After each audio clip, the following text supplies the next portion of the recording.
కళ్యాణమే వైభోగమే పరిణయమే మరి పెళ్లి సంబరమే. అందాల వరుడు పరిశుద్ధుడు చక్కని వధువు కన్యాకు. అందాల వరుడు పరిశుద్ధుడు చక్కని వధువు కన్యాకు. జరిగే పరిశుద్ధ వివాహమే పెరిగే నిరంతర సంతోషమే. జరిగే పరిశుద్ధ వివాహమే పెరిగే నిరంతర సంతోషమే.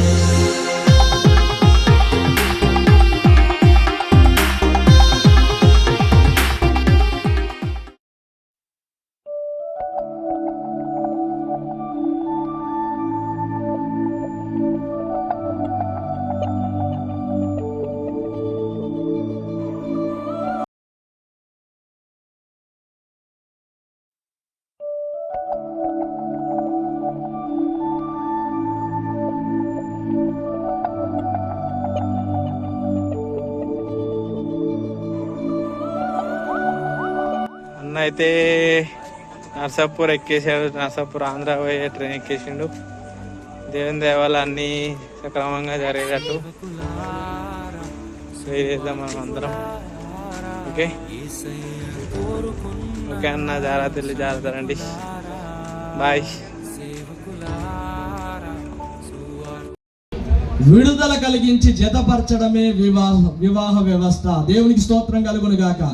ఒంటరిగా ఉన్న రాకేష్కు తన జీవితాంతము వరకు తోడయి నడిపించే సాధనము ఆయన ప్రక్కటెముక దివ్య అని ప్రభు పేరట నేను మనవి చేస్తున్నాను.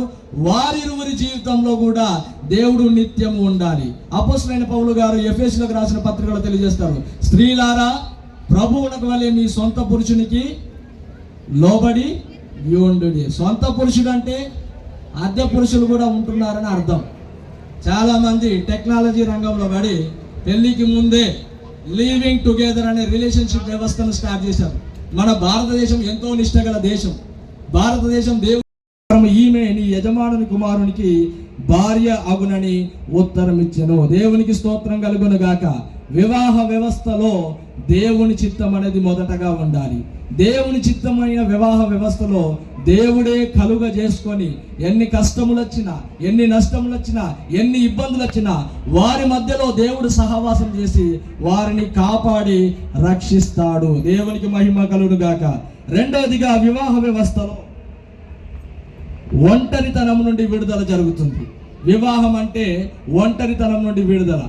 ఒకప్పుడు రాకేష్ ఒంటరిగా ఎక్కడంటే అక్కడ దూసుకెళ్ళిపోయాడు, ఎక్కడికక్కడక్కడ తిరిగాడు. తనకు నచ్చింది నా ఇష్టం నా ఇష్టం నా ఇష్టం అన్నట్టు బ్రతుకుండొచ్చేమో కానీ ఒక్కసారి దివ్య గారు తన జీవితంలోకి వచ్చిందంటే ఆయనకు అన్ని స్థలాలలో తగ్గాలు ఉన్నట్టే.